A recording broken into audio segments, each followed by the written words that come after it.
Deep in the Colombian rainforest, where satellite signals die and compasses spin wildly, Jake Martinez stands before a limestone cave that shouldn't exist on any map.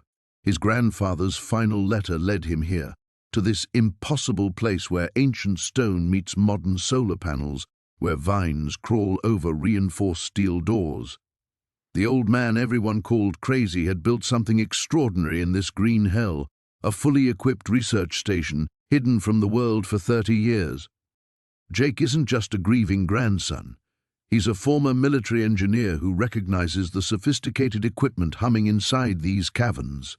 His grandfather's journals reveal decades of secret work, breakthrough discoveries that governments would kill for. Every renovation Jake makes, restoring the water filtration, repairing the communication arrays, rebuilding the living quarters, brings him closer to understanding why his grandfather chose exile over fame. The jungle watches. Footprints appear overnight. Someone else knows about this place and they're coming. Jake has weeks, maybe days, to unlock his grandfather's greatest secret and decide whether some discoveries should stay buried forever. What did his grandfather find in these caves that was worth dying to protect? Before we jump back in, tell us where you're tuning in from, and if this story touches you, make sure you're subscribed, because tomorrow I've saved something extra special for you. Jake's boots squelched against the muddy cave floor as he dragged another piece of rusted equipment toward the entrance. 3 days into this madness, and he still couldn't believe his grandfather had managed to transport generators, computers, and God knows what else through miles of impenetrable jungle. The logistics alone should have been impossible for one man. The funeral had been a sparse affair, just Jake, the lawyer, and a priest who'd never met the deceased. Dr. Eduardo Martinez had been a stranger to his own family for decades, a brilliant botanist who'd vanished into the Amazon after some unnamed disgrace at the university. Jake's father had refused to even attend the service, still bitter about the abandonment that had shaped his childhood. But the letter changed everything. Handwritten in his grandfather's meticulous script, it contained GPS coordinates and a desperate plea: the work must continue. Trust no one from the university or the government. You have the skills to finish what I started. Now, standing in this impossible cave laboratory, Jake understood why his father had forbidden any mention of grandfather Eduardo. The old man hadn't been running from disgrace, he'd been protecting something. Jake pulled out his grandfather's journal, leather-bound and filled with decades of observations. The early entries documented indigenous plant specimens, detailed botanical illustrations, and careful notes about local wildlife. But as the years progressed, the tone shifted. Eduardo had discovered something that consumed him completely. Day 3847. The symbiosis is accelerating. What appeared to be simple adaptation is actually controlled evolution. The plants are responding to electromagnetic stimuli in ways that shouldn't be possible. If I'm right about the source, everything we know about biological limits is wrong. Jake flipped ahead, scanning entries that grew increasingly urgent and paranoid.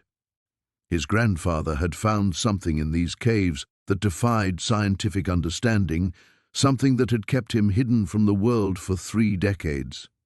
A distant sound made Jake freeze, the unmistakable whir of helicopter rotors approaching from the east. He killed his flashlight and pressed against the cave wall, heart hammering. The sound passed overhead without slowing, but it confirmed his worst fears. Someone knew about this place. He'd noticed signs of surveillance since arriving: broken branches at odd angles, footprints near the river that weren't his own, and twice he'd spotted the glint of binoculars in the canopy. His grandfather's paranoia was starting to make sense. Jake opened his satellite phone, one of the few pieces of modern tech that still functioned this deep in the jungle, and scrolled through his grandfather's emergency contacts. Most were coded initials, but one name stood out: Dr. Sarah Chen, followed by "only if desperate" in capital letters.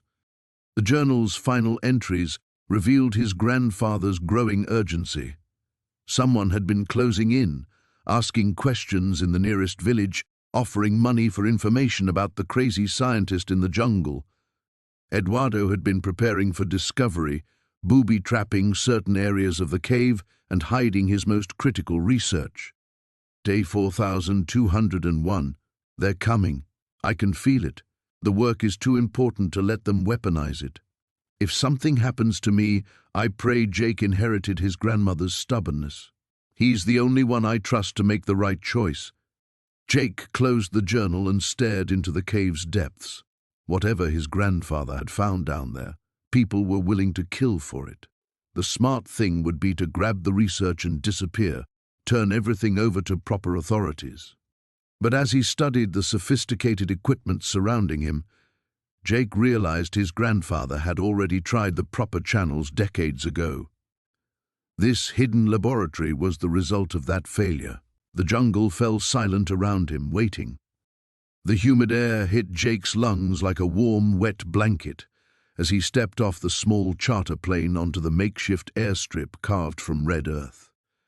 Mosquitoes immediately began their assault, and he slapped at his neck while shouldering his duffel bag. The pilot, a weathered Brazilian man named Carlos who spoke broken English, pointed toward a cluster of corrugated metal buildings at the jungle's edge. "Vila Santos," Carlos shouted over the engine noise. "Last stop before nowhere, eh?" Jake nodded, still processing that he was actually here. 3 days ago, he'd been debugging code in his climate-controlled Seattle apartment. Now he stood at the edge of the Amazon rainforest, about to inherit property from a grandfather he'd met exactly twice in his 28 years. The village of Vila Santos consisted of perhaps 30 structures, most appearing to be a patchwork of salvaged materials held together by hope and humidity. Children peered at him from doorways, while chickens scattered from his path. The air thrummed with insect life and carried the rich, earthy scent of decomposing vegetation mixed with wood smoke. An elderly man approached, his skin deeply tanned and marked with the lines of decades under the tropical sun. "You are Jake Morrison." "That's me. I am Father Miguel. Your grandfather spoke of you." The priest's English carried a melodic Portuguese accent. "I'm sorry for your loss. Henry was a unique man." Jake almost laughed at the understatement. From what little he remembered, Henry Morrison had been a force of nature, brilliant, obsessive, and completely impossible to live with. His mother's bitter comments over the years had painted a picture of a man who chose his research over his family, disappearing into the jungle for months at a time. "The lawyer said he left me some kind of dwelling." Father Miguel's expression grew thoughtful. "Yes, but Jake, you should know. Your grandfather's place, it is not easy to reach. 2 days by boat, then walking. Very dangerous for someone not familiar with the jungle. I didn't come this far to turn back now." The priest studied him with sharp brown eyes. "Your grandfather said you might say that. Come, there is someone you must meet." They walked through the village to a small cantina where a woman sat cleaning fish with practiced efficiency. She looked to be in her 40s, with calloused hands and an air of quiet competence that reminded Jake of his grandfather. "This is Isabel Santos," Father Miguel said. "She knew your grandfather well." Isabel looked up, sizing Jake up with a glance that seemed to catalogue his soft hands, pale skin, and obvious inexperience. She spoke rapidly in Portuguese to the priest, who nodded gravely. "She says you look like him, but softer. She wants to know if you have his stubbornness." "What's that supposed to mean?" Isabel wiped her hands on a towel and stood. When she spoke, her English was heavily accented but clear. "Your grandfather, he was not just living in jungle like hermit, he was protecting something important." Jake felt a chill despite the oppressive heat. "Protecting what?" "He never told me exactly. But last time he came to village, maybe 6 months ago, he was very worried. Said people were asking questions, getting too close." Isabel's dark eyes were serious. "He made me promise something." "What kind of promise?" The words sent ice through Jake's veins. "What do you mean?" Father Miguel leaned forward. 3 weeks ago, 2 men came through here, Americans. They had official-looking papers, said they were from some government agency. They asked many questions about your grandfather, about his research. What kind of research? Jake's mind raced. The lawyer had mentioned his grandfather was some kind of scientist, but the inheritance documents had been frustratingly vague about details. Isabel and the priest exchanged a meaningful look. Finally, Isabel spoke. Your grandfather was archaeologist, but also something more. He found something in the deep jungle, something old, something that scared him. Jake thought about the small wooden box that had arrived with the inheritance papers, the one he'd stuffed in his bag without examining closely. His grandfather's final message, the lawyer had said, to be opened only when Jake reached his destination. How soon can we leave for his place? Isabel smiled for the first time, an expression that transformed her serious face. You do have his stubborn streak. We leave at dawn. But tonight, you listen carefully to what I tell you about the jungle. Your grandfather's knowledge kept him alive for 30 years out there. Your ignorance could kill you in 30 minutes. As if to emphasize her point, a distant howler monkey call echoed from the green depths beyond the village, wild and haunting. The humid air pressed against Jake's skin like a wet blanket as he followed the narrow trail deeper into the Amazon. 3 days had passed since he'd left the last outpost of civilization, and the jungle seemed determined to swallow him whole. Vines hung like curtains across his path, forcing him to hack through with the machete he'd purchased in Manaus. Every step forward felt like a small victory against the green wall of vegetation. His GPS had lost signal hours ago, leaving him dependent on the hand-drawn map his grandfather's lawyer had provided along with the deed. The faded ink showed landmarks that may or may not still exist, a fallen cecropia tree, a bend in a stream that could have changed course a dozen times, and finally, the cave itself, marked with an X and the cryptic notation home, M. Edmund Morrison, Jake's grandfather, the man who'd vanished from their family's life when Jake was barely 5 years old. The man his father had refused to discuss, whose name brought a shadow to his mother's face. Now, 23 years later, Jake found himself the sole inheritor of whatever Edmund had carved out of this impossible wilderness. The sound of rushing water reached his ears, and Jake pushed through a curtain of broad leaves to find the stream from the map. Relief flooded through him as he recognized the distinctive boulder formation depicted in his grandfather's careful sketch. He was close. Following the water upstream, Jake noticed something that made him pause. Carved into a tree trunk, nearly invisible unless you knew where to look, was a small symbol, 2 intersecting circles with a line through them. It looked recent, the bark still pale where it had been cut. According to the map, this marked the final turn toward the cave. As he rounded the bend, the jungle opened into a small clearing dominated by a limestone cliff face. There, partially hidden by strategically placed vegetation, was the mouth of a cave. But what struck Jake most wasn't the cave itself. It was how deliberately concealed it was.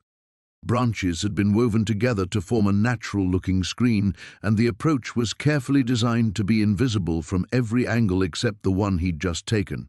Someone had spent considerable time and effort hiding this place. Jake approached the entrance cautiously. A heavy wooden door, incongruous in the wild setting, blocked the cave mouth. It was secured with a modern padlock, but the key had been included with the inheritance papers. His hands trembled slightly as he inserted it into the lock. The door swung open with surprising ease, revealing not the rough cave interior he'd expected, but a carefully constructed living space.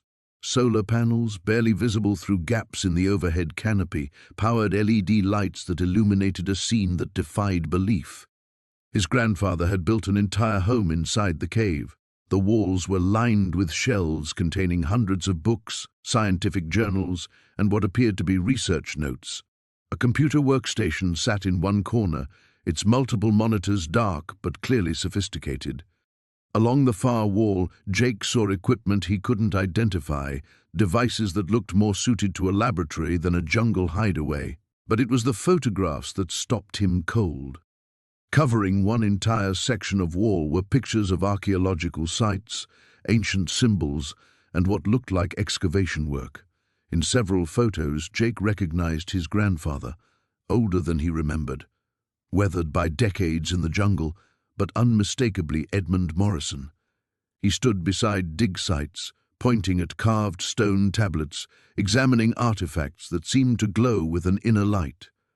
One photograph in particular caught Jake's attention. Edmund stood with two other people, a woman with short grey hair and intense eyes, and a younger man whose face was partially obscured by shadow. They were positioned around what appeared to be a stone altar covered in symbols that hurt to look at directly, as if they somehow moved when he wasn't focused on them. On the back of the photo, in his grandfather's precise handwriting, the final piece, São Gabriel site, MS and DC believe we're close. God help us all if we're right. Jake set the photograph down with shaking hands. Whatever his grandfather had been doing here, it was far more complex than simple hermit living. The cave contained the workspace of a serious researcher, someone engaged in work that required both secrecy and substantial resources. A manila folder labeled for Jake sat prominently on the desk. Inside, he found a letter in his grandfather's handwriting, along with what appeared to be copies of ancient texts and detailed maps of the surrounding jungle, marked with dozens of additional sites. The letter began simply, "If you're reading this, then I'm dead, and you've inherited more than just a cave. What I'm about to tell you will change everything you think you know about history, about civilization, and about why I really disappeared all those years ago." Jake sank into his grandfather's chair, suddenly aware that the jungle outside felt different now, not empty but watching. The humidity hit Jake like a physical wall the moment he stepped off the small cargo plane onto the dirt airstrip. Sweat immediately beaded on his forehead as he shouldered his duffel bag and surveyed the ramshackle collection of buildings that passed for Puerto Maldonado's airport. The air thrummed with the distant drone of insects and the calls of unseen birds. "You Jake Morrison?" A weathered man in his 50s approached, his skin bronzed by decades under the Amazon sun. He wore a faded khaki shirt and cargo pants that had seen better years. "I'm Carlos Mendez. I knew your grandfather." Jake shook the man's calloused hand, noting the firm grip and the way Carlos's dark eyes seemed to measure him. "Thanks for meeting me. I wasn't sure anyone would remember him." Carlos let out a dry chuckle. "Remember Eduardo? Hard to forget a man who lived alone in the deep jungle for 30 years. Come, we need to talk before we head upriver." They climbed into a battered Toyota pickup that looked like it had survived several wars with the jungle. As Carlos navigated the dusty streets of the frontier town, Jake caught glimpses of the Madre de Dios River through gaps between buildings, a brown ribbon that would carry him deeper into the Amazon than he'd ever imagined going. "Your grandfather, he was different from the other gringos who come here," Carlos said, dodging a pothole that could have swallowed a small car. "Most come for adventure, or to get rich quick from gold or logging." "Eduardo," he came to hide. "Hide from what?" Carlos was quiet for a long moment, his knuckles white on the steering wheel. "From people who wanted what he knew, what he protected." He glanced at Jake. "Did he ever tell you about his work, before he came here?" Jake shook his head. "My family never talked about him. I only learned about the inheritance because of the lawyers." They pulled up beside a weathered dock, where several boats bobbed in the muddy water. Carlos killed the engine and turned to face Jake fully. Eduardo was a brilliant man, scientist, worked for big companies, governments, but something happened, something that made him run to the most remote place he could find. A chill ran down Jake's spine despite the oppressive heat. "What kind of scientist?" "The kind that discovers things better left alone," Carlos said cryptically. He opened his door. "Come, we have supplies to load and I want to reach the cave before dark. The jungle changes after sunset." They spent the next hour loading a narrow motorboat with supplies, fuel, food, mosquito netting, and what looked like enough provisions for a week. Jake noticed Carlos also packed a machete and something wrapped in canvas that had the unmistakable shape of a rifle. "Is that really necessary?" Jake asked, nodding toward the weapon. Carlos's expression darkened. 3 days ago, my nephew saw strangers asking questions about Eduardo's place, foreigners with expensive equipment and military bearing. They offered money for guides, but nobody would take them. He secured the rifle beneath a tarp. The jungle has many dangers, Jake. Not all of them have 4 legs. As they pushed off from the dock, the boat's motor coughing to life, Jake felt the weight of his grandfather's journal in his backpack. He'd read it twice during the long flights, but the entries only raised more questions. References to the discovery, and they must never find it, filled page after page, along with detailed observations about the jungle and its inhabitants. The river carried them past the last outposts of civilization, ramshackle settlements where children waved from dugout canoes and women washed clothes in the brown water. Gradually, the human presence faded until only the jungle remained, an impenetrable green wall on both sides of the river. "How far?" Jake shouted over the motor's noise. 6 hours to where we leave the main river," Carlos called back. "Then another 2 hours up a tributary that most people don't know exists." As the afternoon wore on, Jake began to understand why his grandfather had chosen this place. The jungle seemed to swallow sound, creating a cathedral-like hush, broken only by the boat's motor and the occasional cry of a howler monkey. The canopy stretched overhead like a living roof, filtering the sunlight into shifting patterns of gold and green. Carlos cut the motor to an idle, and they slipped into the tributary like shadows entering a secret world. The jungle closed around them, and Jake felt the weight of 30 years of solitude pressing down like the humid air itself. The morning mist clung to the canopy like ghostly fingers as Jake forced himself to eat another handful of nuts from his grandfather's meager supplies. His stomach cramped with hunger, but the prospect of venturing deeper into the cave system filled him with equal parts dread and anticipation. The journal entries had kept him awake most of the night, their cryptic references to the Chamber of Echoes and what sleeps beneath cycling through his mind like a fever dream. He'd found basic spelunking equipment in a wooden crate near the back of the main chamber, rope, headlamps, climbing gear that looked well-maintained despite its age. His grandfather had clearly been preparing for something, though whether he'd ever made the descent himself remained unclear from the journal's final entries. Jake strapped on the headlamp and tested its beam against the cave walls. The light revealed details he'd missed in the flickering candlelight. Carved symbols that definitely weren't natural formations, running along the walls like some ancient script. They reminded him of petroglyphs he'd seen in textbooks, but these seemed more deliberate, more urgent. Taking a deep breath that tasted of limestone and something else, something organic and ancient, Jake began his descent. The symbols guided him through a maze of narrow passages that opened and constricted like breathing lungs. His headlamp beam danced across flowstone formations that looked like frozen waterfalls and stalactites that hung like stone teeth. The temperature dropped noticeably as he went deeper, and the silence became so complete he could hear his own heartbeat echoing off the walls. After what felt like hours but was probably only 20 minutes, the passage opened into a vast chamber that made Jake's breath catch. His headlamp beam couldn't reach the ceiling, disappearing into blackness that seemed to absorb light itself. But what dominated the space wasn't the size, it was the structure in the center. Rising from the chamber floor like something from a fever dream stood what could only be described as a temple. But it wasn't built from stone blocks or carved from the living rock. Instead, it appeared to be grown, its walls flowing in organic curves that suggested coral or bone more than any human architecture.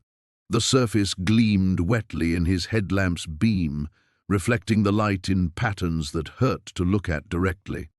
Jake approached slowly, his footsteps echoing in the vast space. Up close, the structure's surface revealed itself to be covered in the same symbols he'd been following, but these were different, more complex, layered over each other in dense concentrations that made his eyes water when he tried to focus on them. A doorway, if it could be called that, opened in the structure's side. It was perfectly round and just large enough for a person to crawl through. Jake knelt beside it and aimed his headlamp into the opening. The beam revealed a short tunnel that opened into what looked like another chamber beyond. As he hesitated at the threshold, a sound echoed from somewhere behind him in the passage he'd just traveled. Not the natural settling of stone or drip of water, but something rhythmic, deliberate. Jake's blood turned to ice water. He killed his headlamp and pressed himself against the temple structure, straining his ears in the absolute darkness. The footsteps were definitely getting closer, accompanied now by the faint glow of another light source bouncing off the passage walls. Someone else was in the cave system. His grandfather's warnings from the journal crashed back into his consciousness. Others were looking for this place. Others who understood what it contained and what it could mean. Jake had been so focused on solving the mystery that he'd forgotten the danger his grandfather had died trying to warn him about. The approaching light grew stronger, and Jake could now hear voices, at least two people, speaking in hushed tones. He couldn't make out the words, but the tone was urgent, professional. These weren't lost tourists or curious locals. These were people who knew exactly where they were going. Jake had seconds to decide. He could try to hide in the chamber and hope they passed by, but the temple structure was too obvious to miss. He could try to retreat back the way he'd come, but that would mean walking directly into whoever was approaching. Or he could continue forward into the unknown depths of the temple itself. The voices were getting clearer now, close enough that he could distinguish individual words, English but accented.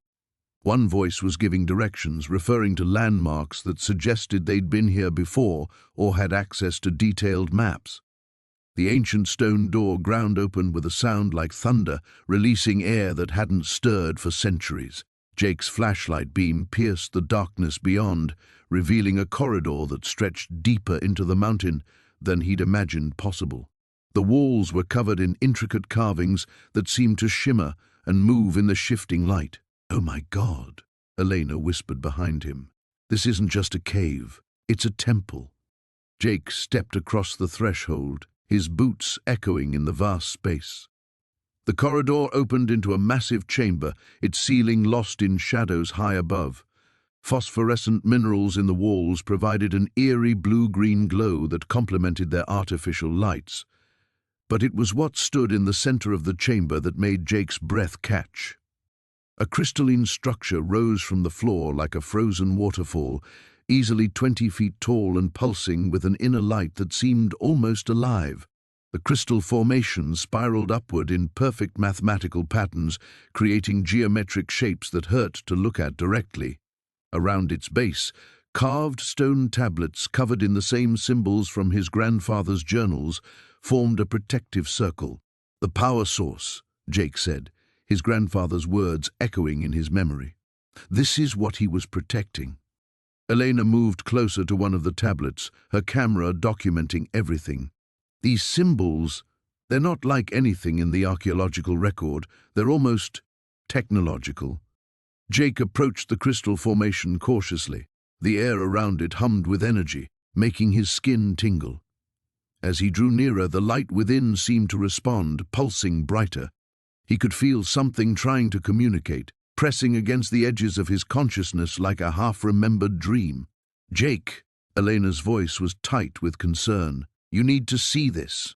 She was standing before a section of wall covered in larger carvings. Unlike the geometric symbols elsewhere, these depicted clearly recognizable scenes, figures that looked unmistakably human, worked alongside beings that definitely weren't.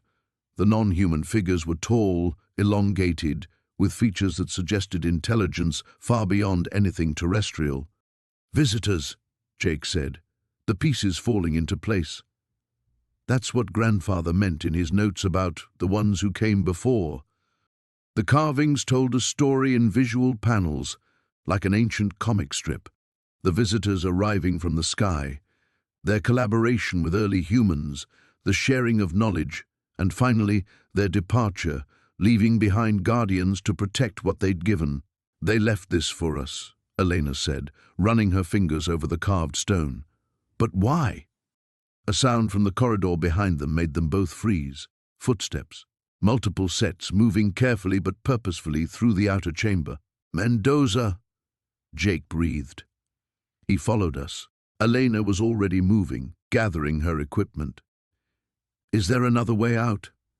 Jake scanned the chamber desperately. His grandfather's journal had mentioned multiple passages, but in the maze of shadows and carved walls, he couldn't distinguish one opening from another. The footsteps were getting closer. The crystal formation pulsed brighter, and suddenly Jake knew. The knowledge came from somewhere outside himself, flowing into his mind like water into a cup. He grabbed Elena's hand and pulled her toward what looked like a solid wall on the far side of the chamber. "Trust me," he said, pressing his palm against a specific symbol carved into the stone. The wall section rotated inward with the same grinding sound as the entrance, revealing a narrow passage just as Mendoza's voice echoed from the main corridor. "Spread out.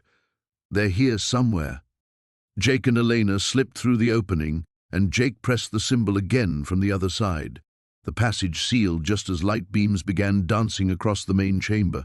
They found themselves in a tunnel that sloped sharply downward, lit by the same phosphorescent minerals as the main chamber. "How did you know?" Elena whispered as they moved quickly through the passage. "I don't know," Jake admitted. "When I touched the crystal, it was like something downloaded into my brain. Not words, just understanding." Behind them, they could hear muffled voices and the sound of equipment being moved. Mendoza's team was clearly settling in to study what they'd found, unaware of the hidden passage. The tunnel leveled out and opened into another chamber, smaller than the first but no less remarkable. This one contained what looked unmistakably like technological equipment, though unlike anything Jake had ever seen. Curved surfaces that might have been control panels, crystalline matrices that pulsed with the same inner light as the formation above, and in the center, something that looked almost like a chair, sized for human proportions. "This is it," Jake said, his grandfather's mission finally becoming clear. "This is what I'm supposed to activate." Elena stared at the alien technology surrounding them. "Activate to do what?" Before Jake could answer, the crystal formations throughout the chamber began pulsing in unison, responding to their presence. The chair-like device hummed to life, its surfaces beginning to glow with welcoming warmth. Somewhere above them, Mendoza's voices had gone silent.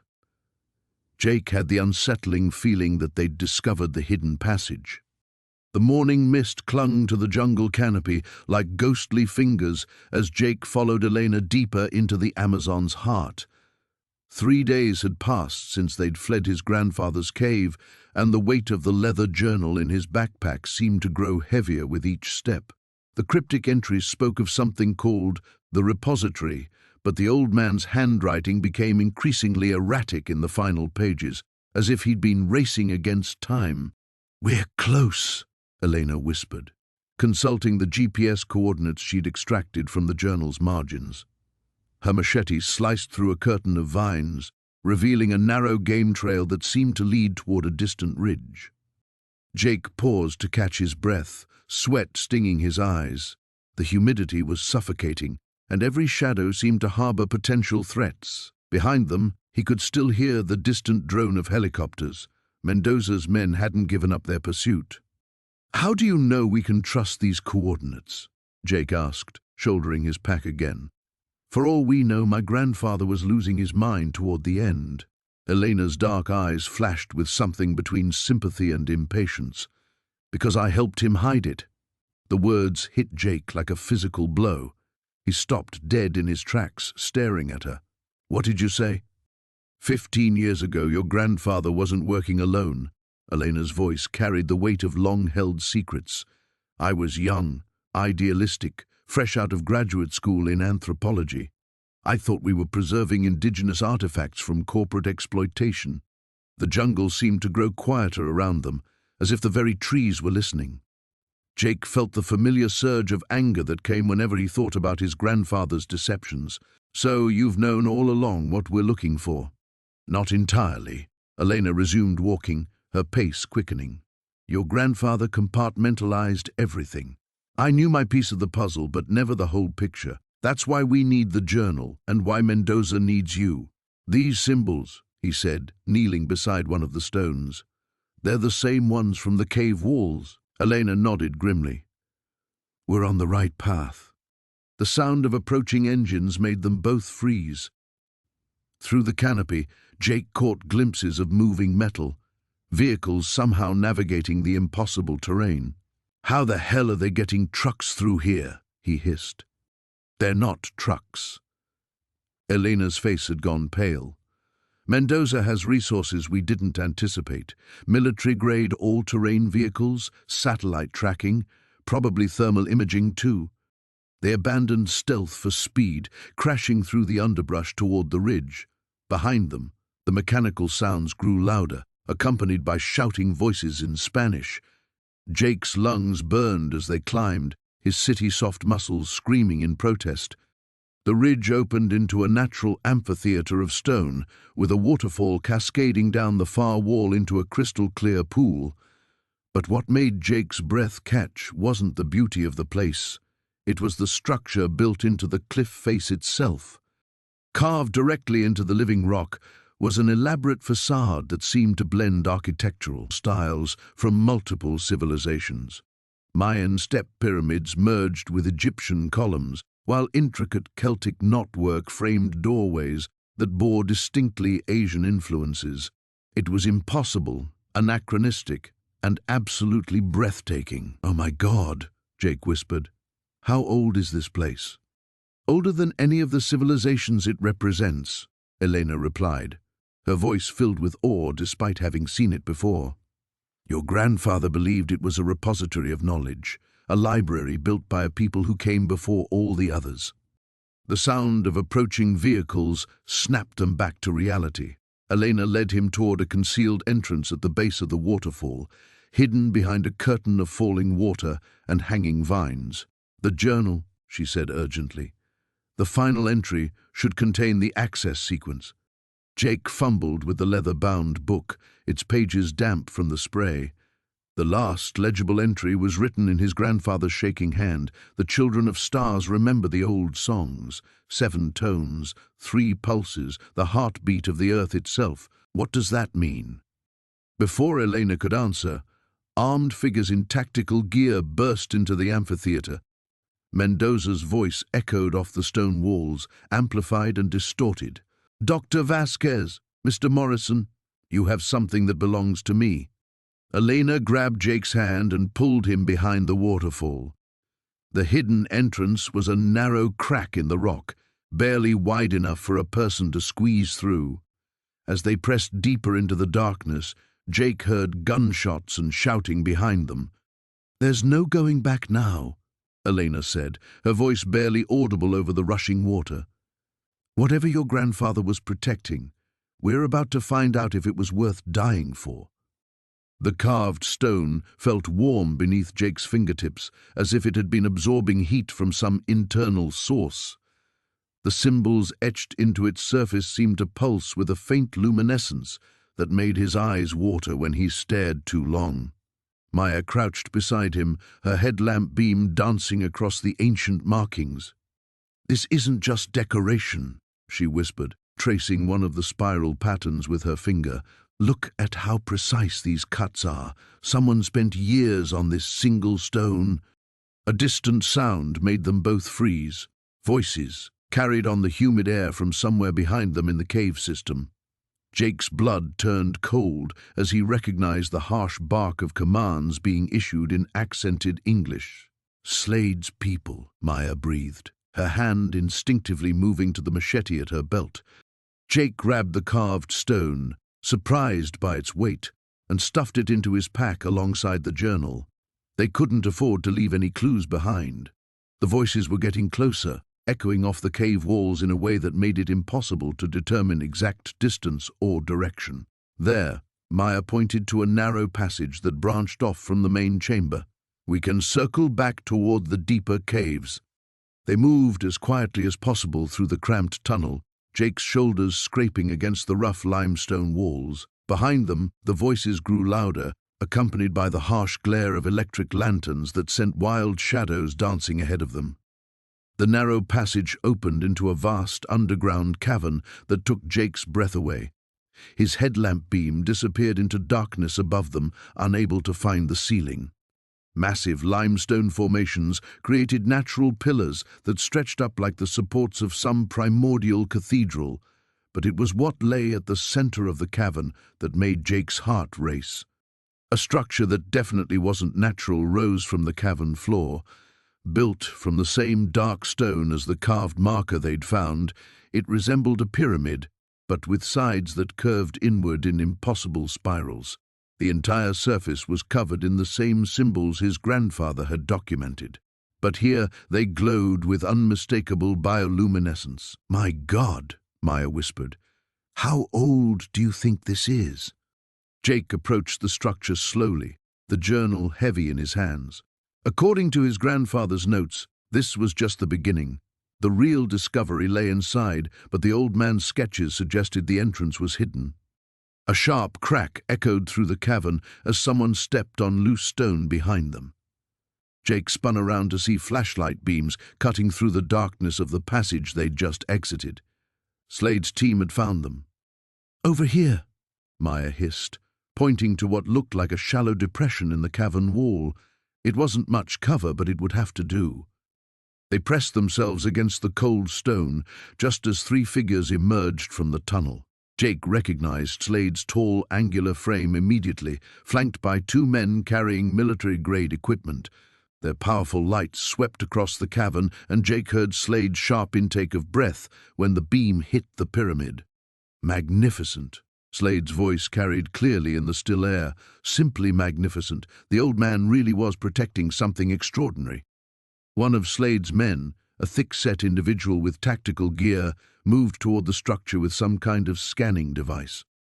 "Boss, I'm reading massive electromagnetic activity from inside this thing. Whatever's in there is definitely active." Jake felt Maya tense beside him. They were running out of time. If Slade's team had proper equipment, they'd find the entrance to the pyramid long before Jake could puzzle it out from his grandfather's cryptic notes. "Sir," the second man called from near the tunnel entrance. "Fresh footprints in the mud. 2 sets. They were here recently." Slade's laugh was cold and calculating. "Of course they were. Jake, my boy, I know you're listening. Your grandfather was a stubborn old fool, but he raised no coward. Come out, and we can discuss this like civilized people." Jake's hand closed around the carved stone in his pack. Something about holding it made the glowing symbols on the pyramid seem brighter, more urgent. He glanced at Maya, who was studying the cavern walls with intense concentration. "There," she mouthed silently, pointing to a series of handholds carved into the limestone about 20 feet to their left. "Passage up." It would mean leaving the pyramid behind, at least temporarily. But staying meant capture, and Jake had a growing certainty that whatever his grandfather had died protecting, it couldn't fall into Slade's hands. The electromagnetic readings from Slade's equipment were growing more frantic, beeping with increasing frequency. Whatever was inside the pyramid was responding to their presence. Jake made his decision. The sound of helicopter rotors cut through the dawn air like a mechanical predator, growing louder with each passing second. Jake's blood turned to ice as he peered through the cave entrance, watching the aircraft circle overhead like a vulture searching for carrion. "They found us," Elena whispered, her face pale in the dim light filtering through the opening. Marcus was already moving, shoving equipment into his pack with practiced efficiency. "We need to go, now!" Jake's mind raced as he grabbed his grandfather's journal and the strange metallic artifact they'd discovered deeper in the cave system. The object hummed with an energy that seemed to pulse in rhythm with his heartbeat, as if it was somehow alive. Whatever secrets it held, he couldn't let it fall into the wrong hands. The helicopter's engines grew deafening as it settled onto the small clearing outside. Through the camouflaged entrance, Jake could see armed figures rappelling down, their movements coordinated and professional.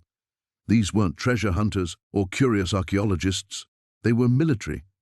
"The back passage," Elena urged, pointing toward the narrow tunnel that led deeper into the mountain. "Your grandfather mentioned it connects to the underground river." They moved quickly through the winding corridors, their flashlight beams dancing across ancient stone walls covered in symbols that predated any known civilization. Jake couldn't shake the feeling that the markings were watching them, following their desperate escape with carved eyes that had witnessed centuries of secrets. Behind them, voices echoed through the cave system, harsh, commanding tones speaking in what sounded like Russian. Jake's grandfather had been right to be paranoid. The old man's fears about government agencies and foreign operatives hadn't been the delusions of an isolated hermit after all. The tunnel narrowed until they were forced to crawl single file through a passage barely wide enough for their shoulders. Jake's claustrophobia kicked in as tons of rock pressed down above them, but the artifact in his pack seemed to pulse with reassuring warmth, as if guiding them forward. "There," Marcus gasped, pointing ahead where a faint glimmer of light reflected off moving water. The river. They emerged into a vast underground cavern, where an ancient waterway carved its path through living rock. Phosphorescent minerals in the ceiling created a constellation of natural stars, casting an ethereal glow over the scene. Jake had never seen anything so beautiful or terrifying. A narrow ledge ran along the water's edge, leading deeper into the mountain's heart. The current moved swiftly, disappearing into darkness that their lights couldn't penetrate. Elena studied the rushing water with a geologist's eye. "It has to connect to the main river system eventually," she said. "But we don't know how far, or if there are rapids, or if we'll survive," Jake finished grimly. The sound of their pursuers grew closer, echoing off the tunnel walls behind them. Marcus was already fashioning a makeshift raft from debris left by previous floods, old logs and branches wedged between the rocks. "Sometimes you don't get good choices," he said, lashing pieces together with rope from his pack, "only necessary ones." Jake helped secure the artifact to his body, wrapping it in waterproof material his grandfather had left in the cave. As his fingers touched the strange metal surface, images flashed through his mind, visions of the Amazon as it existed thousands of years ago, when an advanced civilization thrived here before mysteriously vanishing. The device wasn't just archaeological treasure. It was a key to understanding how an entire people had disappeared, leaving behind only traces in stone and the guardianship of men like his grandfather. Men who understood that some knowledge was too dangerous for the modern world. Flashlight beams suddenly pierced the cavern entrance behind them. Shouts erupted in multiple languages as their pursuers discovered the underground river. Jake could see dark figures silhouetted against the tunnel opening, weapons raised. "Go!" Marcus shoved the crude raft into the current as bullets sparked off the cavern walls around them. They leaped onto the unstable platform as the river seized them with irresistible force.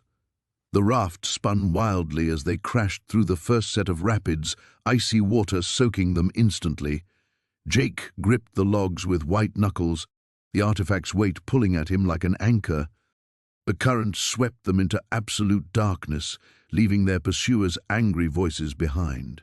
Only the rush of water and their own ragged breathing filled the void as they plunged deeper into the earth's hidden arteries. Jake clutched his grandfather's journal against his chest, its pages containing clues about their destination, if they survived long enough to reach it.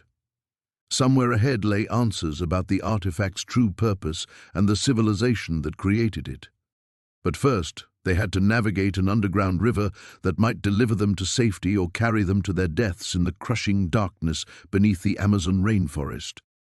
The ancient chamber stretched before them like a cathedral carved from living stone, its walls covered in intricate symbols that seemed to pulse with their own inner light. Jake's headlamp beam danced across surfaces that shouldn't exist, revealing mathematical equations that predated Newton by millennia and star charts mapping constellations from impossible angles. "This changes everything," Dr. Martinez whispered, her voice echoing in the vast space. She approached one wall where golden inlays formed complex geometric patterns. "These calculations, they're describing quantum mechanics, Jake, thousands of years before we even had words for atoms." Elena moved deeper into the chamber, her military training evident in how she checked corners and shadows despite the wonder surrounding them. "Your grandfather spent 40 years down here. Look at this." She gestured to a makeshift desk carved from the cave wall, covered with notebooks, translation dictionaries, and modern equipment jerry-rigged to ancient stone interfaces. Jake picked up one of the notebooks, recognizing his grandfather's cramped handwriting. The pages were filled with painstaking translations, cross-references between the wall symbols and modern scientific principles, and increasingly frantic notes about them getting closer and not ready yet. He was trying to understand it all, Jake said, flipping through pages of calculations, but also trying to hide it. "Listen to this. Day 14,847 spotted another reconnaissance drone today. They're mapping the jungle systematically. The chamber's natural electromagnetic field keeps them from detecting the entrance, but it's only a matter of time. The knowledge isn't ready. Humanity isn't ready." A soft humming filled the air, and the symbols on the walls began to glow brighter. In the center of the chamber, a circular platform rose from the floor with mechanical precision that belonged to no ancient civilization Jake knew about. Motion activated, Dr. Martinez breathed. "Jake, step onto the platform." "Absolutely not," Elena interjected, raising her rifle. "We don't know what that thing does." "It's a library," he said in wonder. "A repository of knowledge from somewhere else." The holograms shifted, showing images of a dying world, its inhabitants encoding their civilization's greatest achievements into portable archives before their sun collapsed. Ships had carried these libraries across space, seeding them on worlds capable of eventually understanding their contents. "They were refugees," Dr. Martinez said, studying the displays. "Scientific refugees preserving knowledge for future civilizations." Elena's radio crackled to life. "Damn it!" she cursed, listening to the static-filled transmission. "Voss's team just entered the cave system. They've got military-grade equipment and they're moving fast." The magical moment shattered. Jake looked around the chamber with new urgency, understanding now why his grandfather had been so paranoid. This knowledge could revolutionize human civilization, but in the wrong hands, it could also destroy it. Elena was already moving toward the chamber's entrance. "I can slow them down, but not for long. Whatever you're going to do it fast." Jake frantically searched through his grandfather's notes, while Dr. Martinez photographed as many wall symbols as possible. In the back of one notebook, he found what he was looking for: detailed diagrams of the chamber's security systems with handwritten instructions in 3 languages. "There's a lockdown protocol," he called out, "but it's permanent. Once activated, the chamber seals itself and won't open again for 100 years. "That's not enough time," Dr. Martinez protested. "We need decades to properly study this, to prepare humanity for what we've found." Gunshots echoed from the tunnel system, followed by Elena's voice shouting warnings at their pursuers. They were running out of time. Jake studied the notebook's final entry, dated just weeks before his grandfather's death. "If Jake is reading this, then I'm gone and the choice falls to him. The chamber can be programmed to accept specific genetic markers, family lineage, as future access keys. He can seal it now and ensure only his descendants can reopen it when the time is right." The sounds of combat grew closer. Elena appeared in the entrance, breathing hard. "They're 5 minutes behind me, maybe less." Jake looked at the ancient walls, at the accumulated wisdom of a dead civilization, at the terrible responsibility his grandfather had carried alone for 4 decades. Now it was his burden to bear. He walked back to the platform, his decision made. The emergency beacon's crimson light pulsed against the cavern walls like a heartbeat, casting dancing shadows that made the ancient symbols seem to writhe with life. Jake's hand trembled as he reached for the device, knowing that activating it would change everything. Behind him, Maya worked frantically at the terminal, her fingers flying across the holographic interface. "Jake, you need to see this," she called out, her voice tight with urgency. "The translation software has decoded more of your grandfather's notes. This isn't just about the artifact. It's about what it was designed to prevent. He turned away from the beacon, drawn by the fear in her voice. The screen displayed a cascade of text, mixing English with the ancient script they'd been encountering throughout the cave system. As Maya highlighted sections, a chilling picture emerged. According to this, the civilization that built this place didn't just disappear, she explained, pointing to a diagram that showed the cave network extending far deeper than they'd explored. They were running from something. The artifact isn't a weapon or a power source. It's a lock. Jake felt his blood chill. A lock for what? Before Maya could answer, the sound of distant explosions echoed through the tunnels. Dust rained from the ceiling, and somewhere in the depths below they heard the grinding of ancient machinery coming to life. The emergency beacon in Jake's hand began beeping faster, its light shifting from red to amber. "They're blasting their way through the lower passages," Maya said, checking her tablet's seismic readings. "Morrison's team must have found another entrance. Jake, we're running out of time." He looked at the beacon again, then at the artifact resting in its crystalline housing. His grandfather's final message had been clear: trust no one with this knowledge. Yet the sound of approaching danger made it impossible to think clearly. What if Morrison was right? What if this discovery could benefit humanity? Another explosion, closer this time, made the decision for him. Jake activated the beacon. The device hummed to life, sending out a signal that would reach the research station within hours. But as the transmission began, something unexpected happened. The artifact's glow intensified, and the cavern's ancient systems responded as if the beacon's signal had triggered some long-dormant protocol. "We need to get out of here," Jake said, grabbing the research materials Maya had compiled. But as they turned toward the main passage, the sound of voices echoed from that direction. Morrison's team had found them. "This way," Maya pointed to a narrow opening they hadn't noticed before, revealed by the shifting wall panels as the ancient systems awakened. "According to the schematics, it leads to the surface through a different route." They squeezed through the gap just as footsteps pounded into the main chamber behind them. Jake heard Morrison's voice, sharp with excitement and anger, shouting orders to his team. The narrow passage forced them to crawl, following a path that spiraled upward through the heart of the mountain. Behind them, the cavern erupted in chaos. The artifact's awakening had triggered more than just lights and machinery. It had begun to unseal something that had been locked away for millennia. Through the rock, they could hear Morrison screaming into his radio, demanding immediate evacuation. The passage opened into a hidden chamber filled with murals that told the story Maya had begun to piece together. Jake's flashlight revealed images of a thriving civilization, then darkness spreading across the land, consuming everything in its path. The final panels showed the survivors sealing themselves away, using the artifact to create an impenetrable barrier. "They weren't hiding from invaders," Maya whispered, studying the ancient artwork. "They were containing something they'd accidentally released. And now—" A roar echoed up from the depths, so deep and primal that it seemed to come from the earth itself. The beacon in Jake's pocket had gone silent, but he knew the damage was done.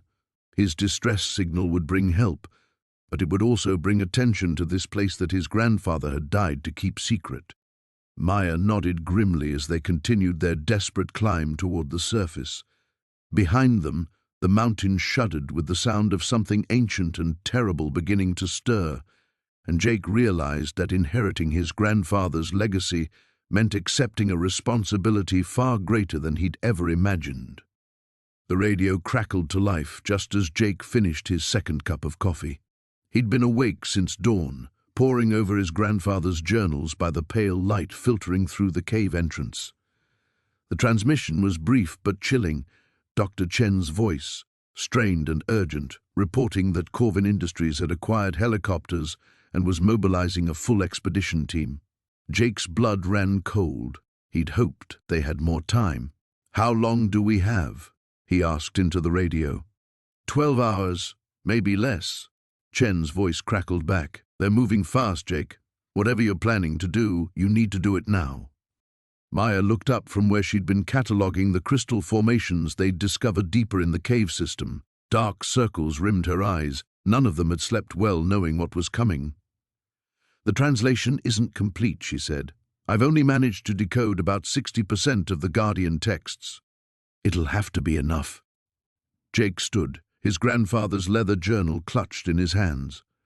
Over the past few days, he'd come to understand that the old man hadn't just been protecting a discovery. He'd been preparing for this exact moment. Every cryptic note, every seemingly random observation was part of an elaborate plan.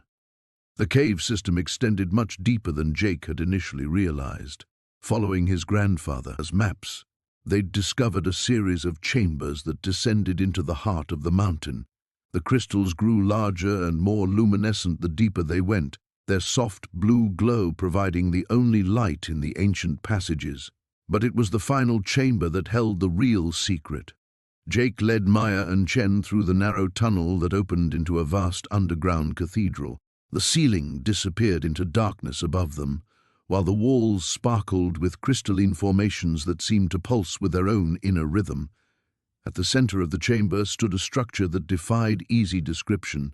Part machine, part living organism, its surface covered in the same symbols Maya had been translating. "Oh my God," Chen whispered, his scientific composure finally cracking. "What is it?"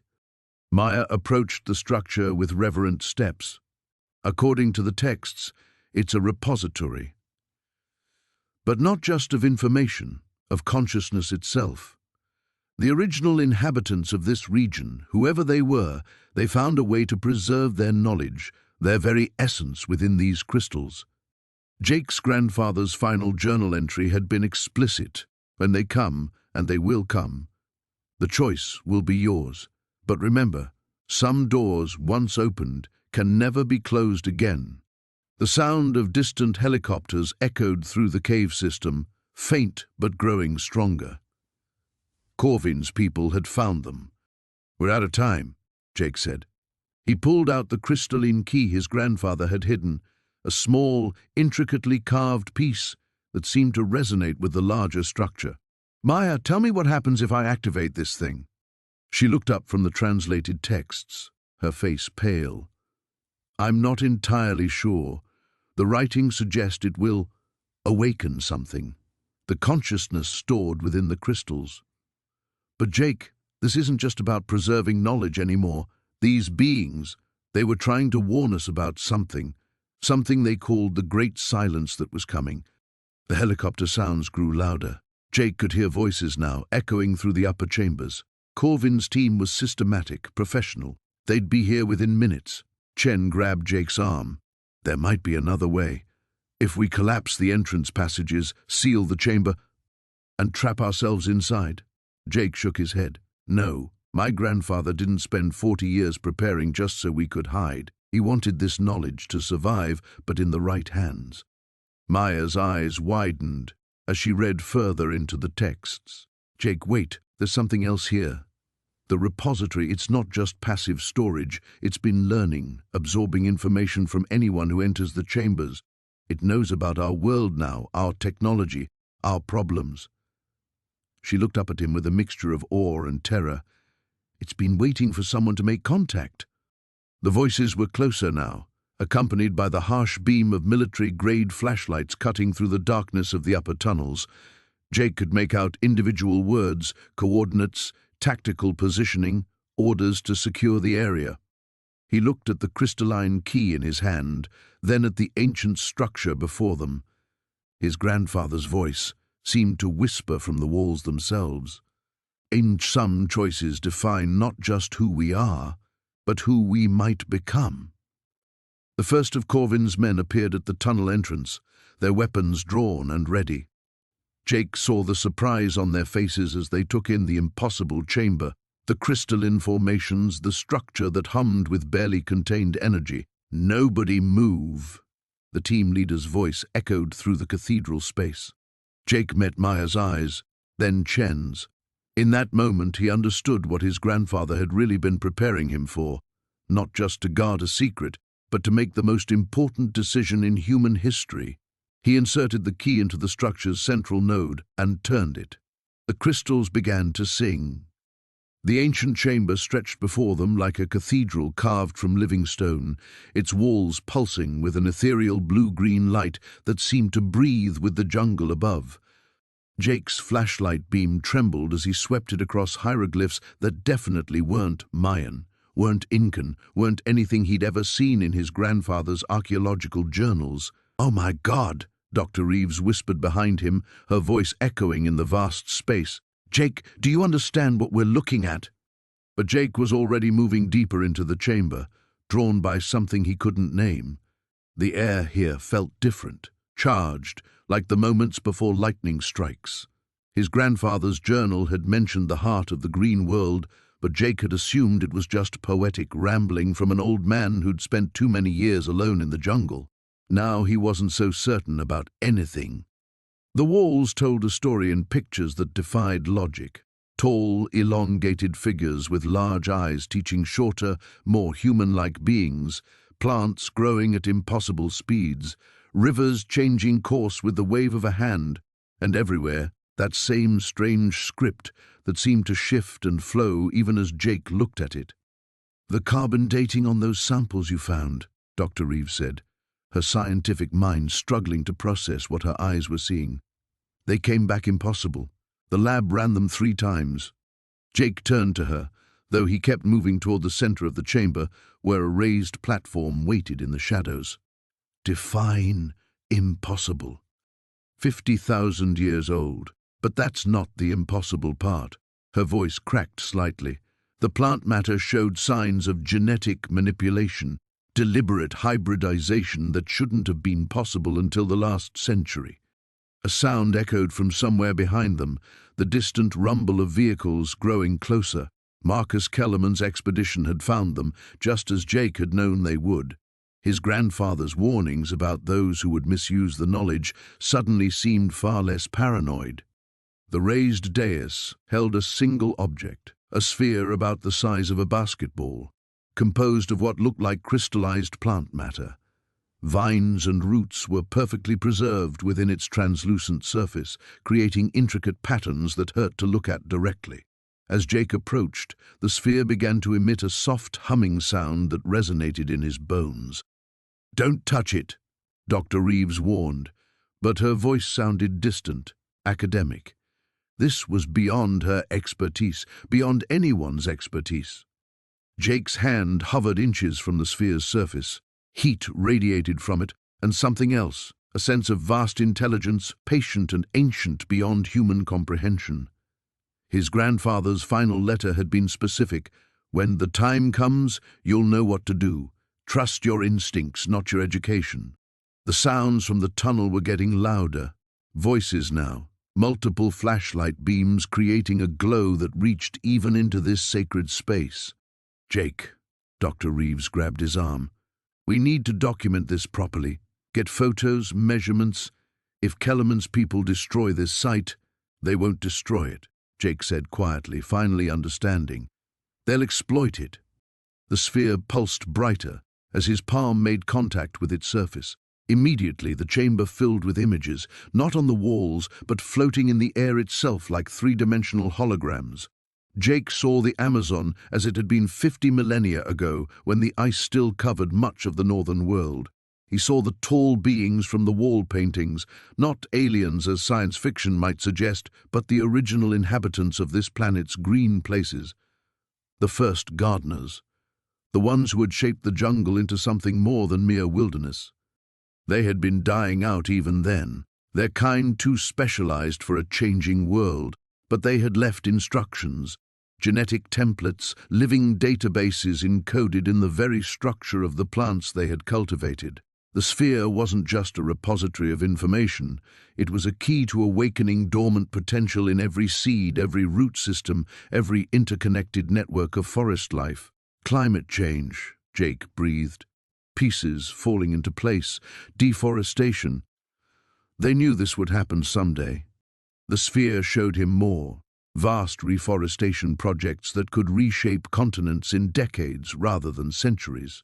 Plants that could extract carbon from the atmosphere at unprecedented rates, crops that could grow in previously barren soil, all of it possible, all of it waiting for someone to understand how to ask the right questions. "There they are," Kellerman's voice boomed from the tunnel entrance. "Secure the chamber.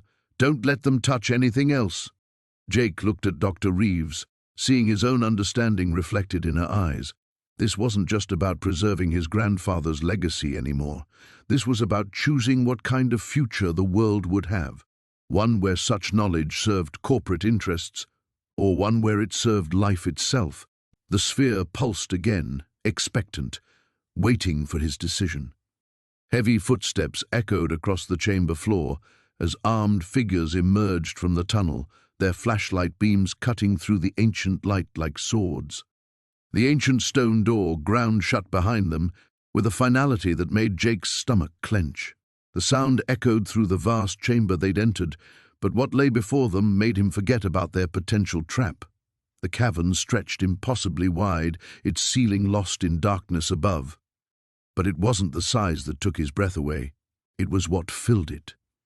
Crystalline structures jutted from the floor like a frozen forest, each one pulsing with the same ethereal blue light they'd been following.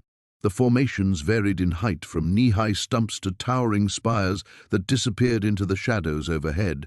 As Jake's eyes adjusted, he realized the crystals weren't randomly scattered. They formed distinct patterns, almost like circuits or pathways, with streams of energy flowing visibly between them. "My God," Maya whispered, pulling out her tablet to record. "It's a network. Look at the energy transfer patterns." Dr. Chen had fallen silent, his weathered face slack with wonder. Even Santos seemed speechless, though Jake noticed the mercenary's hand never left his weapon. Jake approached the nearest crystal formation, drawn by an inexplicable pull. As he got closer, the humming grew stronger, and he could swear he felt warmth radiating from the structure despite its icy appearance. When he was within arm's reach, symbols began appearing on its surface, the same script his grandfather had used in his journal. "Can you read it?" Maya asked, joining him. Jake studied the flowing characters, feeling that strange familiarity wash over him again. "It's instructions, I think, or maybe a warning." He moved to the next crystal, where different symbols had begun to glow. "This one's talking about balance, about maintaining equilibrium between..." He struggled with the concept, between what exists and what could exist. Dr. Chen approached another formation, his voice tight with excitement. "These readings are impossible. The energy signature isn't matching anything in our scientific understanding.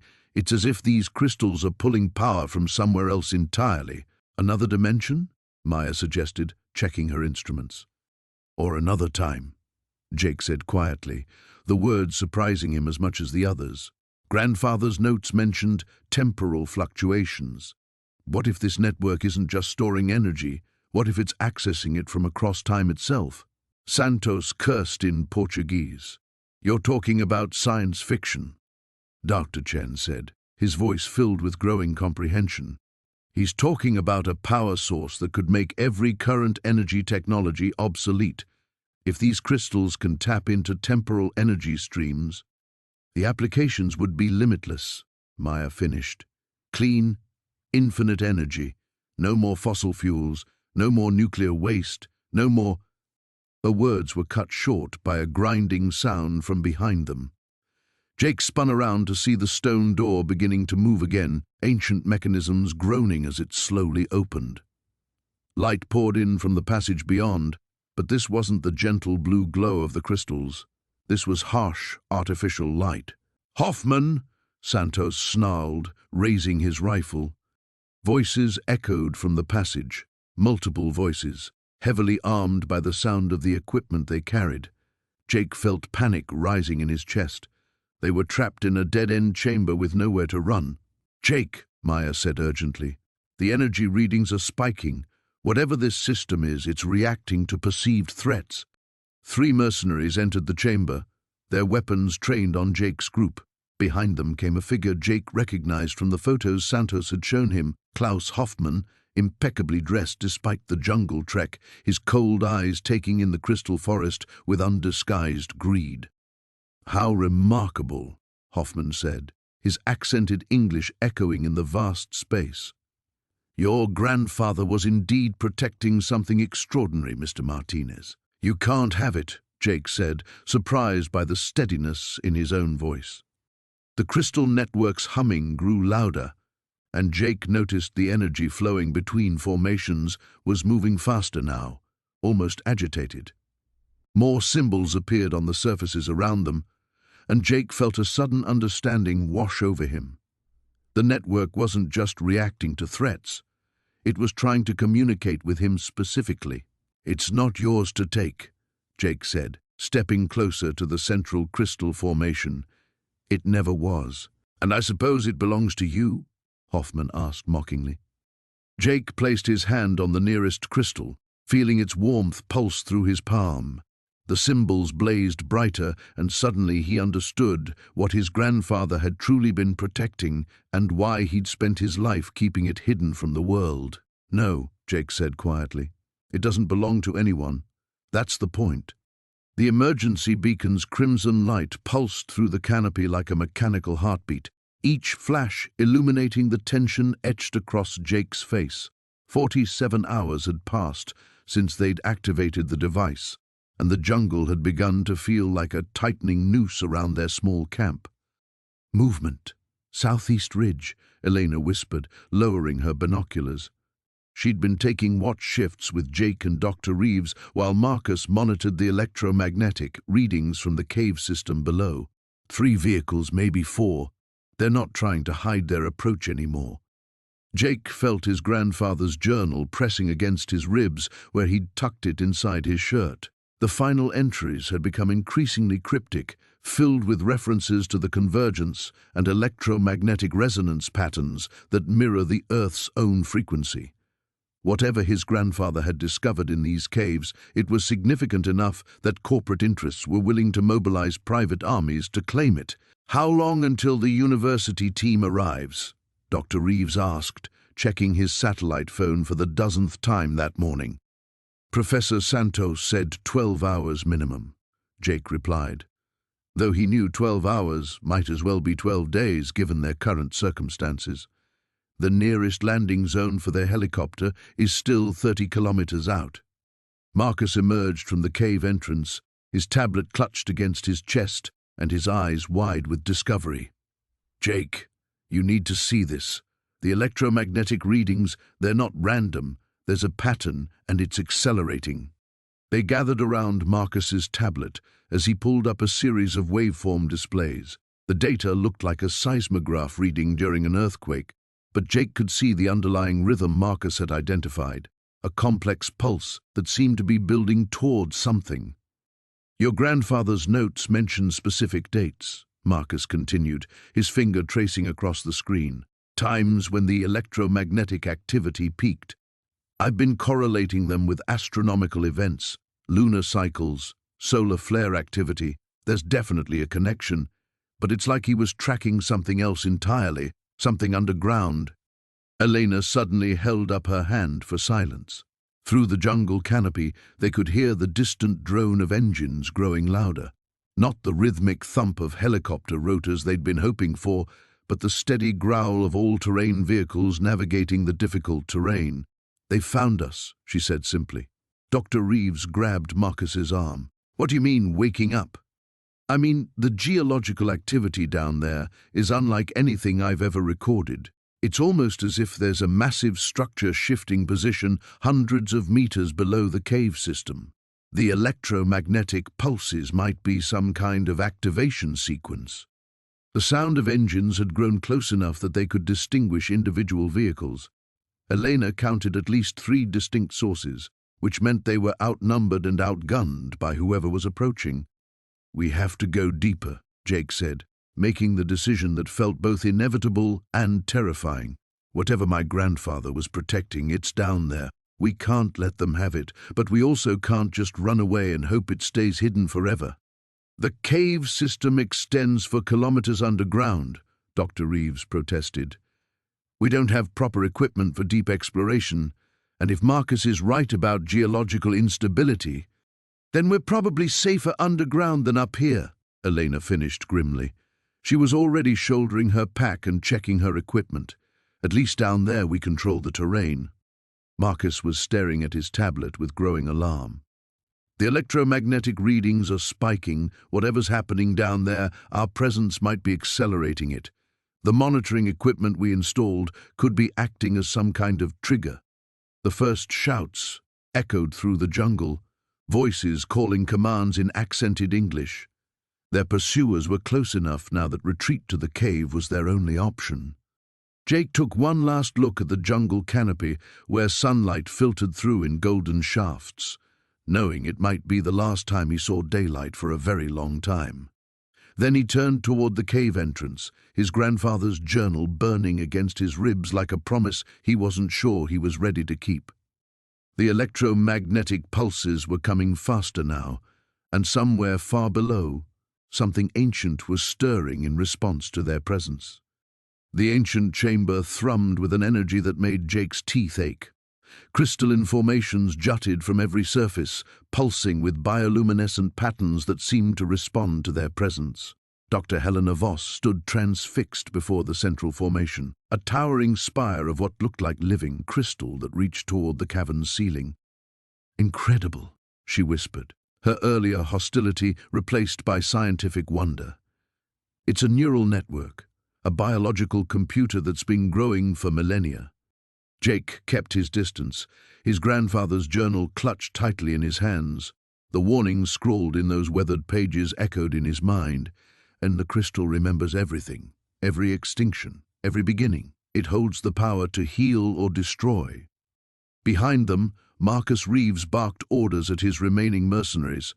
3 men had fled when the cavern first revealed itself, their nerve broken by the otherworldly sight. The 2 who remained looked equally unsettled, their weapons trained nervously on the crystal formations. "Enough gawking," Reeves snapped. "How do we extract it?"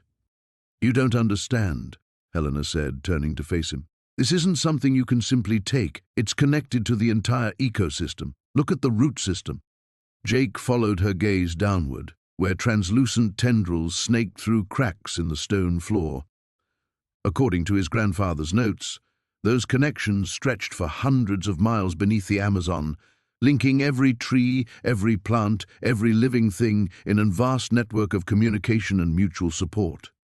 "The indigenous peoples weren't just protecting a secret," Jake said, pieces falling into place. "They were protecting the very heart of the rainforest itself." A low rumble shook the cavern. Dust rained from above as the crystal's pulsing intensified, colors shifting from blue to amber to deep red. The patterns were beautiful but somehow ominous, like a warning signal. "It knows we're here," Helena breathed.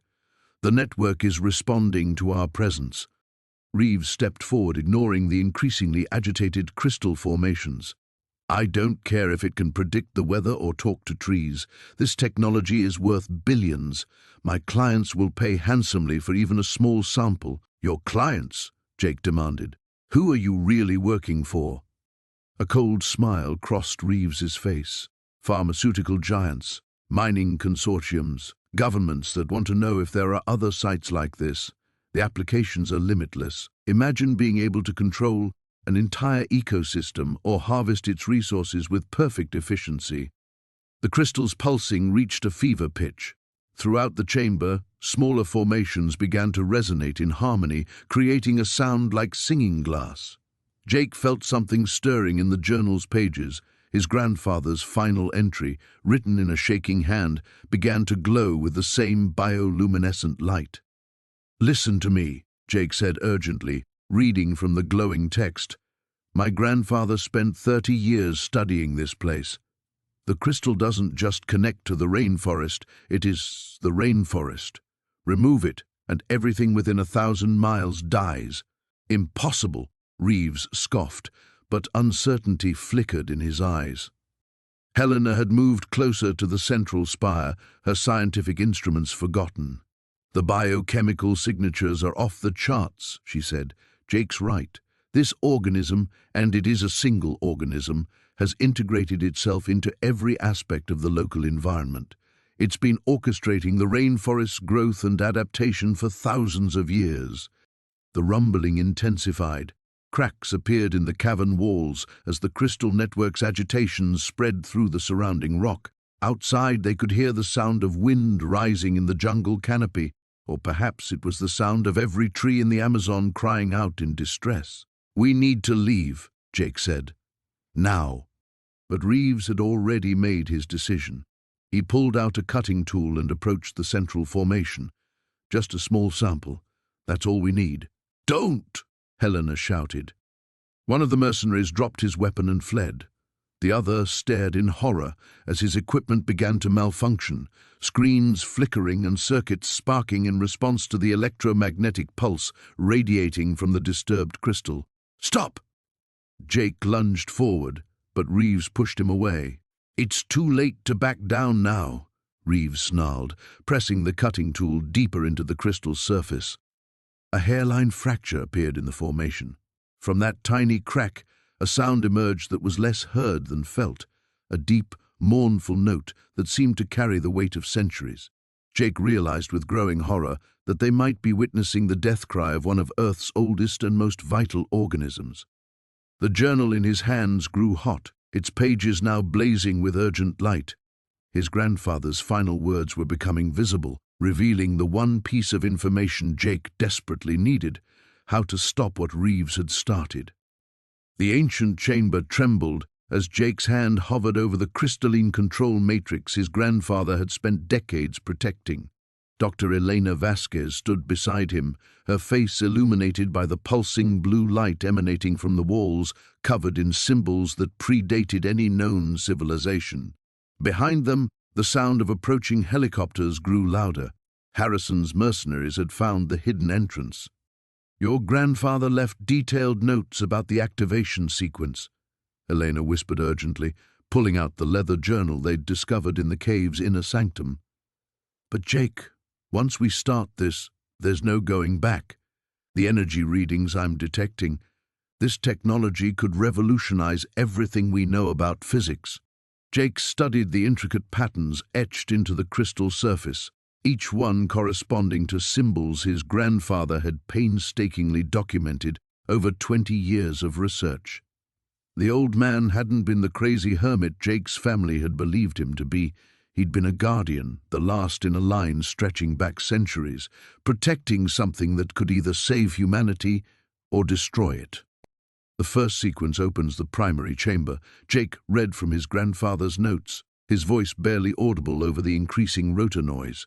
"But Elena, look at this warning he wrote in the margins." She leaned closer, squinting at the faded ink. "The knowledge contained within must only be released when humanity proves itself ready for the responsibility." Her eyes met Jake's. "How are we supposed to know if we're ready?" The sound of repelling equipment echoed through the cavern entrance. Harrison's team was inside now, and they had maybe minutes before the corporate extraction team reached them. Jake thought about everything that had led to this moment: his grandfather's cryptic letters, the indigenous tribes who'd helped guide them through the jungle's deadliest regions, the archaeological evidence suggesting this site was ancient beyond imagination. "My grandfather spent 2 decades studying this," Jake said, placing his palm against the first crystal node. It warmed immediately to his touch, recognizing something in his DNA that connected him to the previous guardians. He could have activated it any time, but he waited. He was looking for the right moment, the right person to pass this responsibility to. The crystal matrix began to hum, and sections of the chamber wall started rotating, revealing glimpses of vast spaces beyond. Elena's instruments went wild, detecting energy signatures that defied conventional science. The air itself seemed to shimmer with possibility. "What happened to them?" Elena asked, though something in her expression suggested she already suspected the answer. "They destroyed themselves fighting over who would control the solutions instead of working together to implement them." Jake's hand moved to the second crystal node. "That's why there were guardians. To wait until humanity evolved enough to handle this responsibility collectively." Shouts echoed from the main cavern now, along with the harsh beam of military-grade flashlights. Harrison himself appeared at the chamber entrance, flanked by armed mercenaries. His expensive expedition gear was torn and muddy from the jungle trek, but his eyes blazed with the fervor of someone who believed he was about to possess ultimate power. "Step away from the controls, Jake," Harrison commanded, raising a high-tech scanning device. "You have no idea what you're dealing with. This technology could solve the energy crisis, revolutionize transportation, give us the tools to heal the planet. Humanity deserves access to this knowledge. Under your corporation's control," Elena shot back. "Patented, monetized, and distributed only to those who can afford it." Jake felt the weight of decision pressing down on him. The crystal matrix pulsed rhythmically now, almost like a heartbeat, waiting for the final activation sequence. His grandfather's voice seemed to whisper through the ancient chamber, not the bitter old man his family remembered, but the passionate young scientist who'd first discovered this place and understood its significance. "My grandfather didn't choose me because I'm special," Jake realized aloud, his hands moving to the remaining crystal nodes. "He chose me because I'd have to make this choice without him, based on my own judgment about what humanity needs." The crystals blazed brighter as Jake completed the activation sequence, but instead of unlocking the ancient repository immediately, he paused. The chamber's walls displayed holographic images now, scenes of the previous civilization's rise and fall, their discoveries and their wars, their potential and their ultimate failure. Harrison stepped forward, weapon drawn, desperation replacing his earlier confidence. "You don't get to make this decision for everyone." The morning sun filtered through the canopy as Jake stood at the edge of the clearing, watching the last of the corporate helicopters disappear into the distance. Dr. Elena Vasquez had kept her word. The mercenaries were retreating, their GPS coordinates scrambled, their mission officially terminated. But Jake knew this victory was temporary. There would be others. "They'll be back," Marcus said, emerging from the cave entrance with his satellite phone in hand. "Maybe not these ones, but someone else will come looking eventually." Jake nodded, his fingers unconsciously tracing the intricate symbols carved into the stone tablet he now carried. The weight of his grandfather's legacy pressed down on him like the humid Amazon air. In the past week, he'd gone from being a directionless college graduate to the guardian of perhaps the most significant archaeological discovery in human history.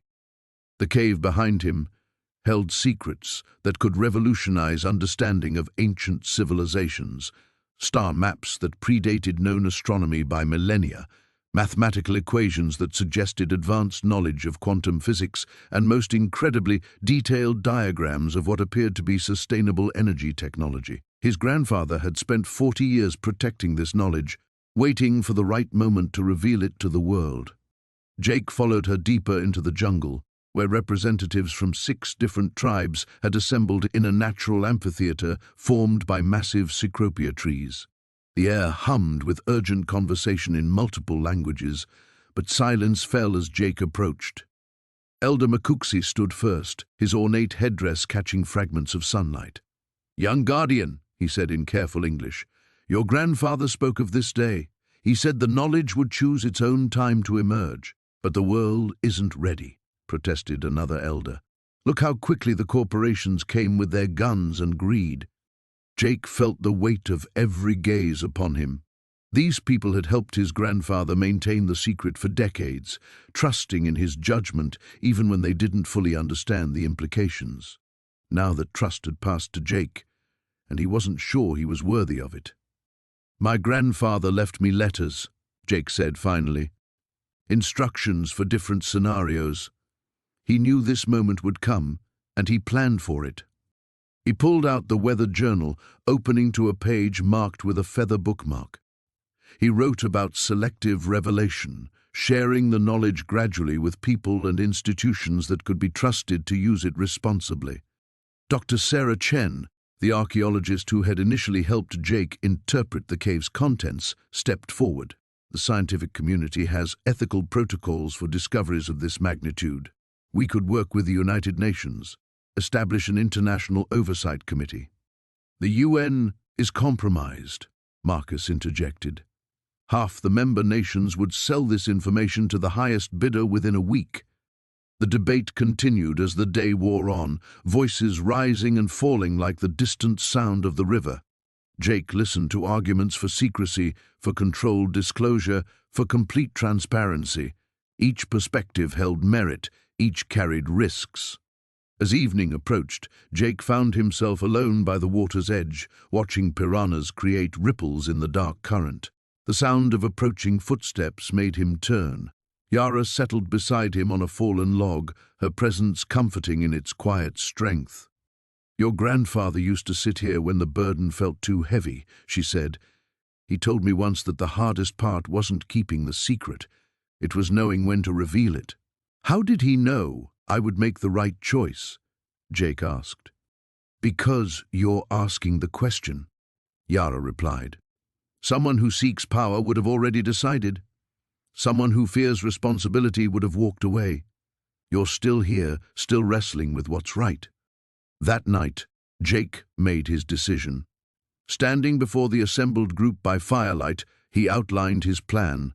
The knowledge would be released gradually, starting with the sustainable energy technologies that could help combat climate change. Universities and research institutions in countries with strong ethical oversight would receive the information first. The more sensitive materials, the advanced mathematics and astronomical data, would remain protected until humanity proved it could handle the responsibility. Most importantly, the cave itself would remain under indigenous protection, with the tribal council serving as permanent guardians. The site would be declared a UNESCO World Heritage location, protected by international law but controlled by those who had safeguarded it for generations. It wasn't a perfect solution, but it was a beginning. As Jake looked around at the faces illuminated by firelight, scientists and shamans, warriors and scholars, he felt his grandfather's presence in the flickering shadows. The old man had chosen well, not just in hiding the knowledge, but in preparing Jake to carry it forward. The greatest adventure was just beginning, and this time Jake wouldn't face it alone.